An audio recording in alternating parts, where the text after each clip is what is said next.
Good afternoon, all of you. In the previous class, we studied about extensive and intensive properties. I hope you all are clear with that.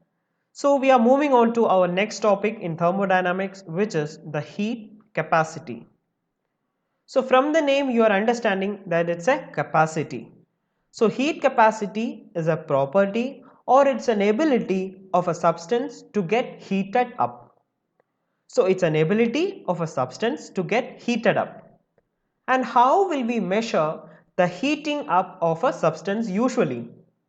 Usually we measure it in temperature, right? So the temperature is proportional to the heat transferred. So from this we can understand that Q is proportional to delta T, or the heat change is proportional to delta T or change in temperature. And if we avoid this proportionality sign, we will add a constant there or a coefficient there, and this coefficient is known as heat capacity. So Q is equal to coefficient into delta T. So this particular coefficient is actually dependent on the substance which we take. So heat capacity is the capacity of a substance to get heated up. So in this equation, this coefficient tells us about the character of the material or factors which affect the material. So this coefficient here is dependent on the size of the substance which we take, composition of the substance and nature of the system. So magnitude of this coefficient depend upon the size. If we try to heat up same substance in a bigger quantity, it takes more time or it takes more heat energy to heat up a bigger substance than that of a smaller one. So size is a matter, and even composition and nature of system, that entirely depend upon the thing which we take or substance which we take. So Q is equal to coefficient into delta T, and this coefficient we can represent it with a capital C. So the heat capacity C into delta T will give us Q. So the coefficient C is called the heat capacity, and it depends upon the factors like size, nature and composition of the material. So we can measure the heat supplied this by monitoring the temperature rise, provided we know the heat capacity. So this heat capacity is a constant for different materials. For example, like iron, like water, each of them will have a particular heat capacity, and we have some heat capacity list. So with that values we will substitute here to find out this value and that of this value. So we can measure the heat supplied by monitoring the temperature difference, and if we know the heat capacity of the particular substance. So this equation tells us that when Q is equal to C delta T, when the value of C is a bigger quantity, delta T should be a smaller quantity, and the vice versa. Because when the product of C and delta T becomes a quantity, so we can tell when one of them is a smaller value, the other will be a higher value. So when this decreases, this will increase. Hence we can tell if a substance is having more heat capacity, then we can expect the temperature difference should be less. So in other words, if we tell how much ever temperature we provide, if the heat capacity of substance is very high, then there will not be any much temperature change. Or we can tell when C is a higher value, when the heat capacity is a higher value, that particular substance is a strong one against heat. So how much ever we increase temperature, it will have a slight difference in temperature. And when the C is a lesser value or heat capacity of that substance is less, then we can make a bigger change in temperature with applying same quantity of heat. So that's what with this animation we can understand. So when C is large, a given amount of heat results in only small temperature rise. So when C is large, we can get small temperature rise by applying a particular amount of heat, and if C is a lesser quantity, then with the same amount of Q value we can increase the temperature. So water has a large heat capacity, that is a lot of energy is needed to raise its temperature. So we are telling the C value of water is a high one. As C is directly proportional to amount of substance, it is an extensive property. So we told it depends on the amount of substance we take or the size of the substance we take. Then we can tell it's an extensive property. We told that water has a large heat capacity. That means when water has a large heat capacity, then if we add more amount of heat only, we can increase the temperature. That's what this statement means. So this we will see with an example. You all might have visited beach. So when you step into a beach, you can feel very hot in the sand. The sand will be always very hot, and if you move front and if you touch the water, water will be cold. Even both of them or both of this sand and water is getting same amount heat from the sun. So sun is not partial at all. Sun is giving equal amount of heat to the land and to the water. But as the heat capacity of water is much more than that of sand, it takes time or it needs more energy or more heat energy to improve its temperature. But in case of sand, it needs lesser energy or lesser heat energy to get heated up.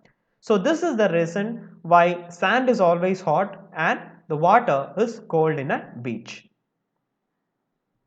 Now we will speak about another term, which is molar heat capacity.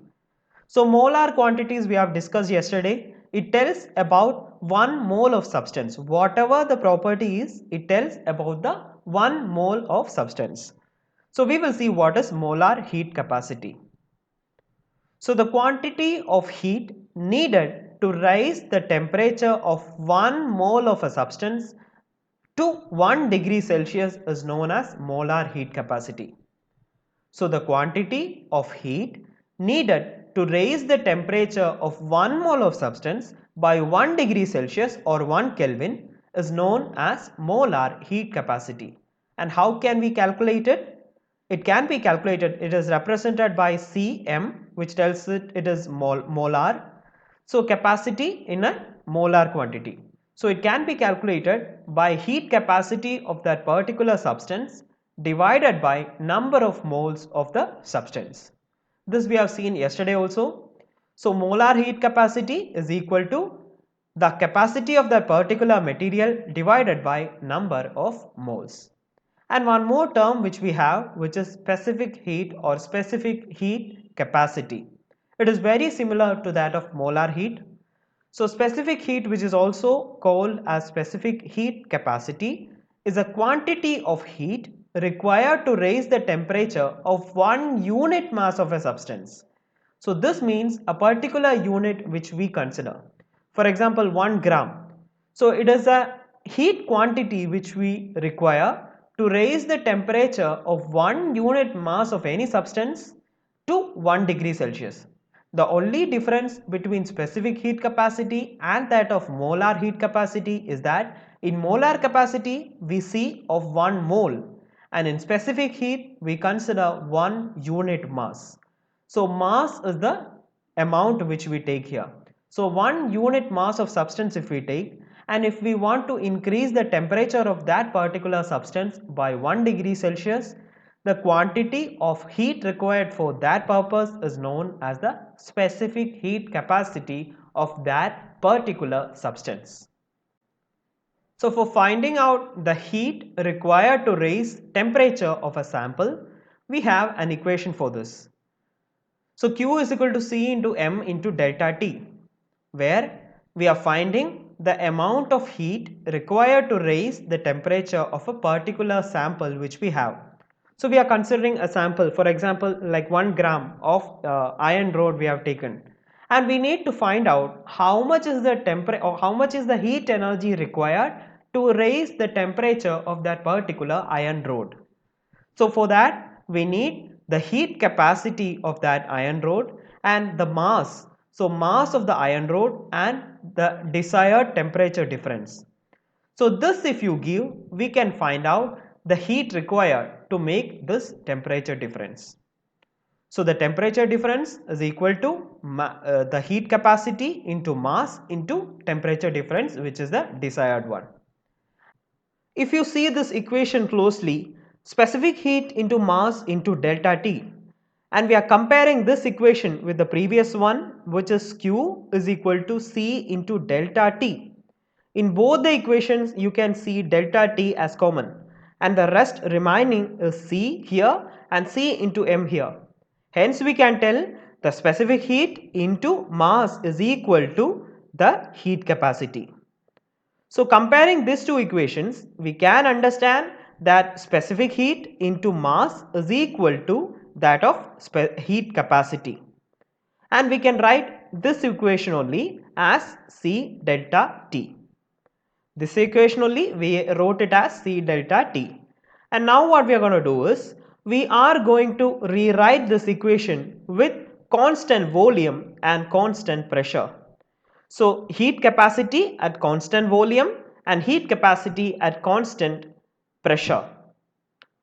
So at constant volume, heat capacity C is denoted by CV, and at constant pressure it is denoted as Cp.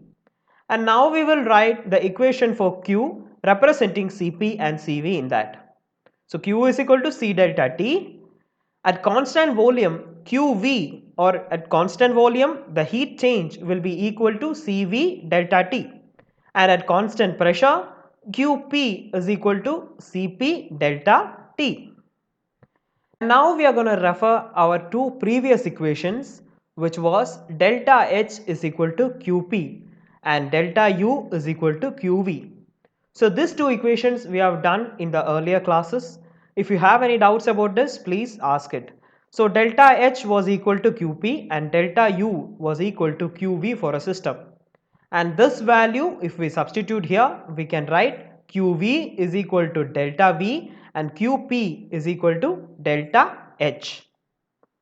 So hence we can write delta U is equal to Cv delta T and delta H is equal to Cp delta T. Difference between Cp and Cv for an ideal gas. So the equation which we derived just now, we are substituting with ideal gas equation there. So for a mole of an ideal gas, delta H is equal to delta U plus delta PV. This equation we have seen earlier. So in this equation, PV is equal to nRT, right? So PV is equal to nRT, and that we are substituting, we get delta U plus delta into nRT is there, but n we are considering it as 1. There is just one number of mole. Here we have seen one number of mole. So we are not writing n there as it is 1. So delta U plus delta RT. And from that delta U plus R delta T we write. So R is a constant, we have taken it out. So it becomes R delta T. So hence we got an equation delta H is equal to delta U plus R delta T. So in this equation we are applying these equations we found out just now. So Cv delta T is equal to delta U and Cp delta T was delta H. The value of delta H and delta U we will substitute in this equation. Hence it will become Cp delta T is equal to Cv delta T plus R delta T. In all the terms we have delta T, hence we can cancel them off, and that will become Cp is equal to Cv plus R. So this is the relation between Cp and Cv in case of an ideal gas. So Cp is the heat capacity at constant pressure and Cv is the heat capacity as constant volume. And if we write this equation or rearrange this equation, we get Cp minus Cv is equal to R. So what we can conclude from this equation? The difference between the heat capacity of a system at constant pressure and the heat capacity of a substance at constant volume is actually equal to the constant R, or universal gas constant R. So difference between Cp and Cv will give us universal constant R in case of ideal gases. So that's all about heat capacity, specific heat and molar heat capacity. So with this we conclude our session. So please prepare notes and submit it. Thank you.